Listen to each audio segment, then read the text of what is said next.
Hello friends, WeCom e learning में आपका स्वागत है।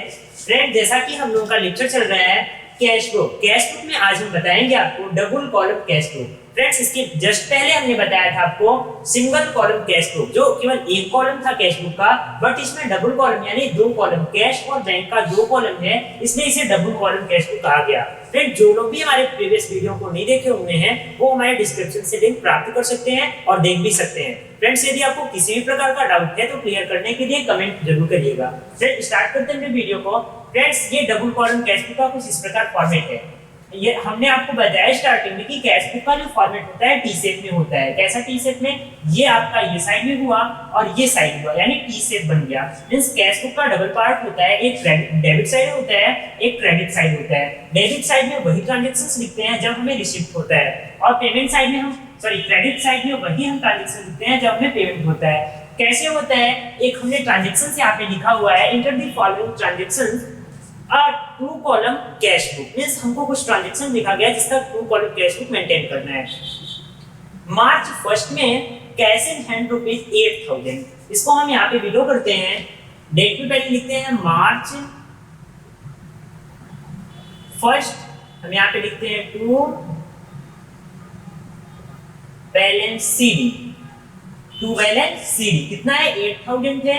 अब कैश है, कैश में लिखते हैं, और यहाँ पे जस्ट उसी मींस 1 ही मार्च को यहाँ बताया गया है कैश एट बैंक ₹10,000, यानी उसी डेट में हुआ है। तो हम यहाँ पे हमको नेक्स्ट लाइन में लिखने की आवश्यकता नहीं है, हम यहीं पे लिखेंगे टू बैलेंस सीडी, यानी यहाँ पे बीडी रहेगा। यहाँ पे हम रहेगा मींस यहाँ पे बैंक वाले कॉलम में हम लिख देंगे 10,000। क्लियर? तो इस तरह से हम कुछ लिख देंगे आपको। नेक्स्ट ट्रांजैक्शन है हमारा डिपॉजिटेड इनटू बैंक ₹1,500। मींस 1500 का क्या हुआ? बैंक में डिपॉजिट किया गया। फ्रेंड्स, यदि हमारा इस प्रकार का कोई एंट्री आता है जिसमें कैश और बैंक होता है तो उस प्रकार की एंट्री को हम कंट्रा बोलते हैं। CONTRA, कंट्रा एंट्री बोलते हैं। फ्रेंड्स, यदि कंट्रा एंट्री आता है आपके डबल कॉलम कैश बुक में, उस कंडीशन में हम बैलेंस को कैश भी लिखते हैं और बैलेंस को बैंक में भी लिखते हैं। कैसे लिखते हैं देखते हैं हम। बैंक में डिपॉजिट हो रहा है तो इसका हम एंट्री, जनरल एंट्री क्या हो जाएगा? Bank account debit to cash. Bank account debit to cash. Friends, इस प्रकार का एंट्री होगा। यदि आपकी जनरल एंट्री ट्रांजैक्शंस में यदि इस प्रकार की दो अकाउंट्स आ रहे हैं, बैंक और कैश का दो अकाउंट्स आ रहा है, तो उस ट्रांजैक्शंस को, उस जनरल एंट्री को हम क्या बोलेंगे? कंट्रा एंट्रीज बोलेंगे। उस कंडीशन में हम यदि बैंक हो रहा है, बैंक को लेंगे, क्योंकि यहाँ पे रिसीप्ट हो रहा है तो हम यहाँ पे लिखेंगे, पहले डेट लिख देते हैं मार्च 3 मार्च है हमारा। हम यहाँ पे पहले लिखेंगे टू कैश हम लिखेंगे यहाँ पे, और हम बैंक साइड में बैलेंस लिख देंगे। बैलेंस इसका कितना है? 1500 हम बैलेंस लिख देते हैं। नेक्स्ट हम साइड में लिखते हैं, क्रेडिट साइड में लिखते हैं यहाँ पे मार्च 3 मार्च को क्या हुआ? By bank account. सर यहाँ पे अकाउंट होगा बाई बैंक अकाउंट। आपका अमाउंट कितना है? 1500 रुपए है, क्योंकि मैंने कैश लिया है यहाँ पे, तो यहाँ पे हम लिखेंगे कैश साइड 1500 रुपए। क्लियर? आपको क्लियर हुआ कि नहीं? देखिए, डिपॉजिटेड इनटू बैंक, इस एंट्री को थोड़ा ध्यान से रिपीट कर रहा हूँ मैं। Deposited into bank ₹1,500 means deposit किया गया है बैंक में। यदि आपके ट्रांजैक्शंस में बैंक और कैश दो ऐसे अकाउंट्स आ रहे हैं तो उस हम ट्रांजैक्शंस को हम बोलते हैं कंट्रा, CONTRA, कंट्रा ट्रांजैक्शंस बोलते हैं। और कंट्रा ट्रांजैक्शंस में हम क्या करते हैं? मींस डेबिट साइड भी अमाउंट लिखते हैं और क्रेडिट साइड भी अमाउंट लिखते हैं, कुछ इस प्रकार से। आई थिंक आपको समझ में भी आया होगा। नेक्स्ट ट्रांजैक्शन है हमारा 5 मार्च को है। अब पहले हम ट्रांजैक्शंस को पढ़ते हैं कि ये मींस रिसीप्ट साइड जाएगा या फिर पेमेंट साइड जाएगा। पहले इसको हम पढ़ लेते हैं। तो क्या है? Purchase furniture and paid by cheque. Means ये क्लियर है कि पेमेंट हो रहा है, यानी ये क्रेडिट साइड लिखा जाएगा और वो किया जा रहा है चेक से किया जा रहा है। तो हम यहाँ पे लिखेंगे पहले डेट लिखते हैं, ट्रांजैक्शन डेट मार्च 5 मार्च को किया गया। अब क्या किया गया, फर्नीचर किया गया, मतलब परचेज किया गया। तो बाई फर्नीचर,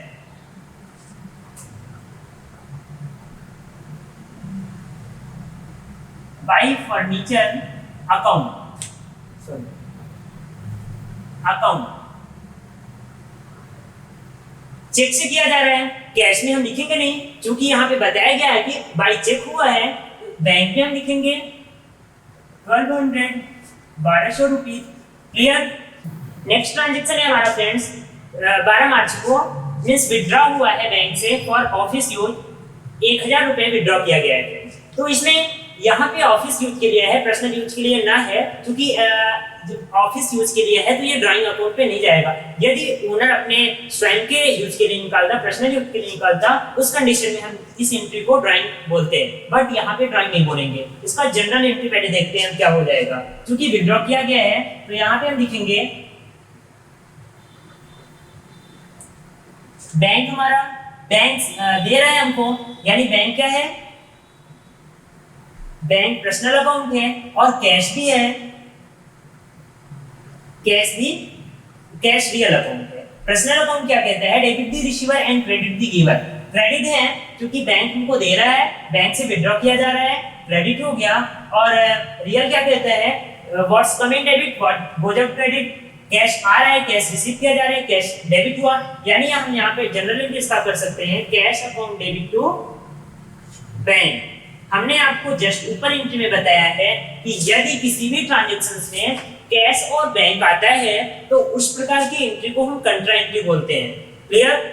कंट्रा एंट्री बोलते हैं तो कंट्रा एंट्री का मतलब ये हुआ कि हम उसको डेबिट साइड भी लिखेंगे और क्रेडिट साइड भी लिखेंगे। कैसे देखते हैं हम, उस हम ट्रांजैक्शन को डेबिट साइड भी लिखेंगे और क्रेडिट साइड भी लिखेंगे। तो हम यहाँ पे ट्रांजैक्शन डेट पहले लिखते हैं 12 मार्च। 12 मार्च को हम लिखते हैं, यहाँ पे डेबिट था क्या हमारा, कैश था डेबिट, हम यहाँ पे लिखेंगे टू बैंक अकाउंट। कैश में अमाउंट लिखते हैं 1000 रुपए और यहाँ पे 12 मार्च का एंट्री करते हैं।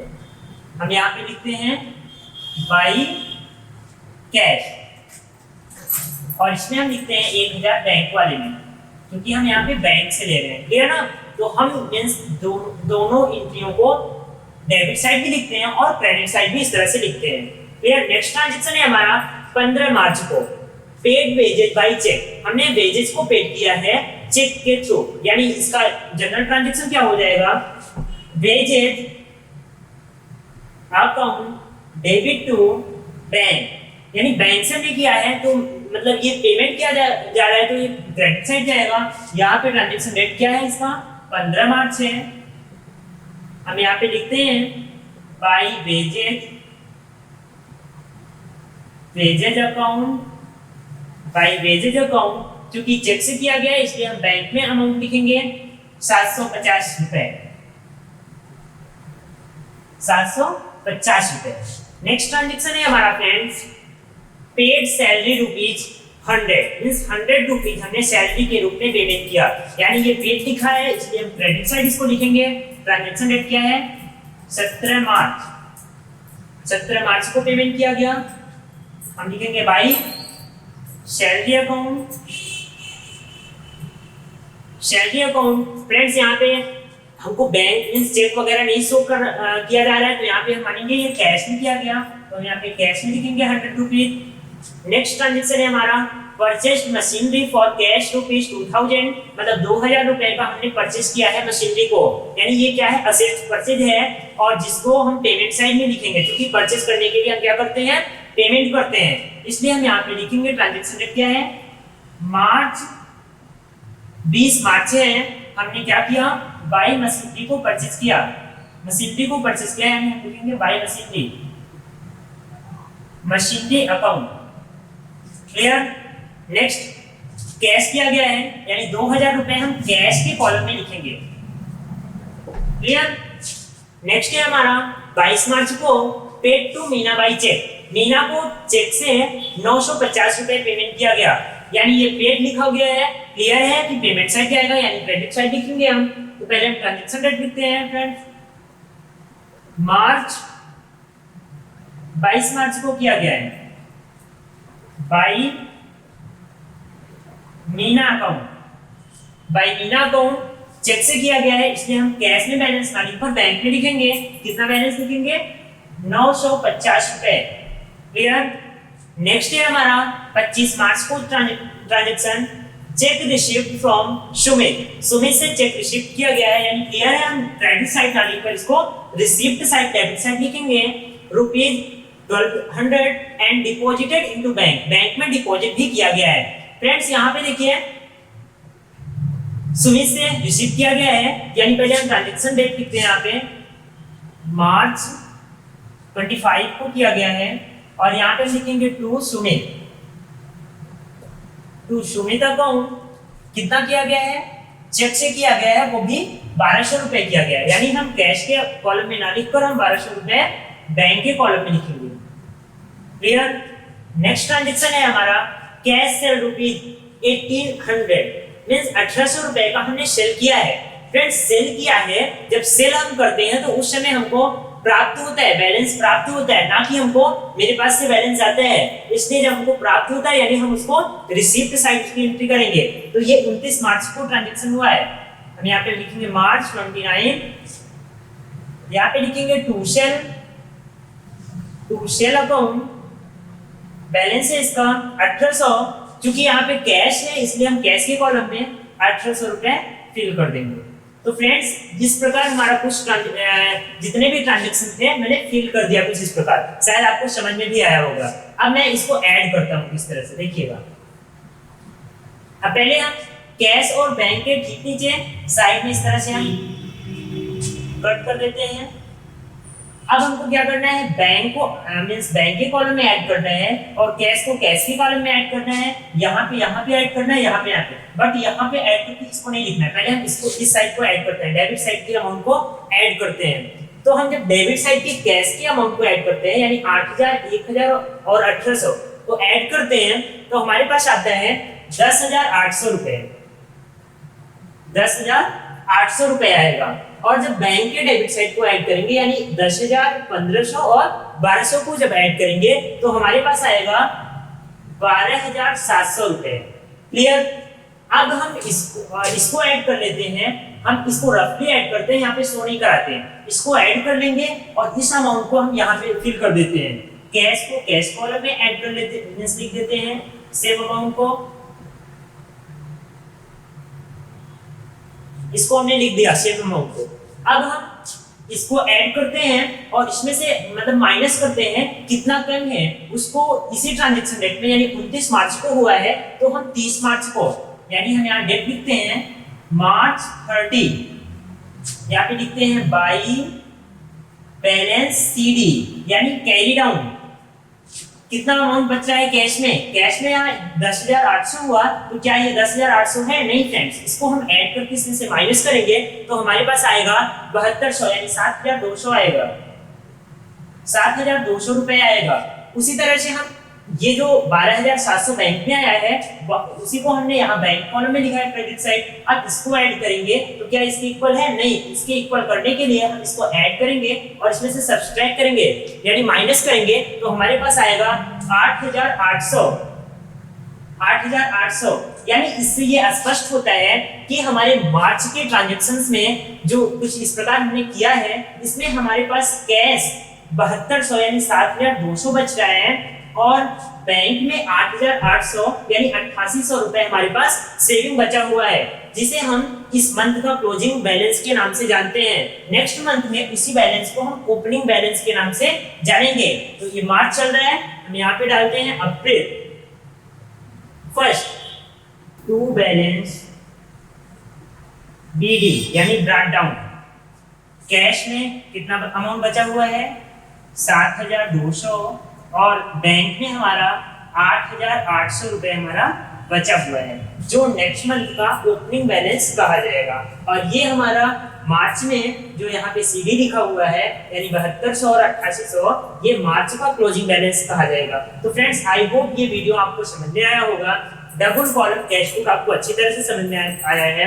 यदि आपको किसी भी प्रकार का कंफ्यूजन है तो आप कमेंट जरूर करिए, और हमारे यदि सिंगल कॉलम कैश बुक में भी किसी प्रकार का प्रॉब्लम है तो आप कमेंट जरूर करके बताइएगा। Thank you.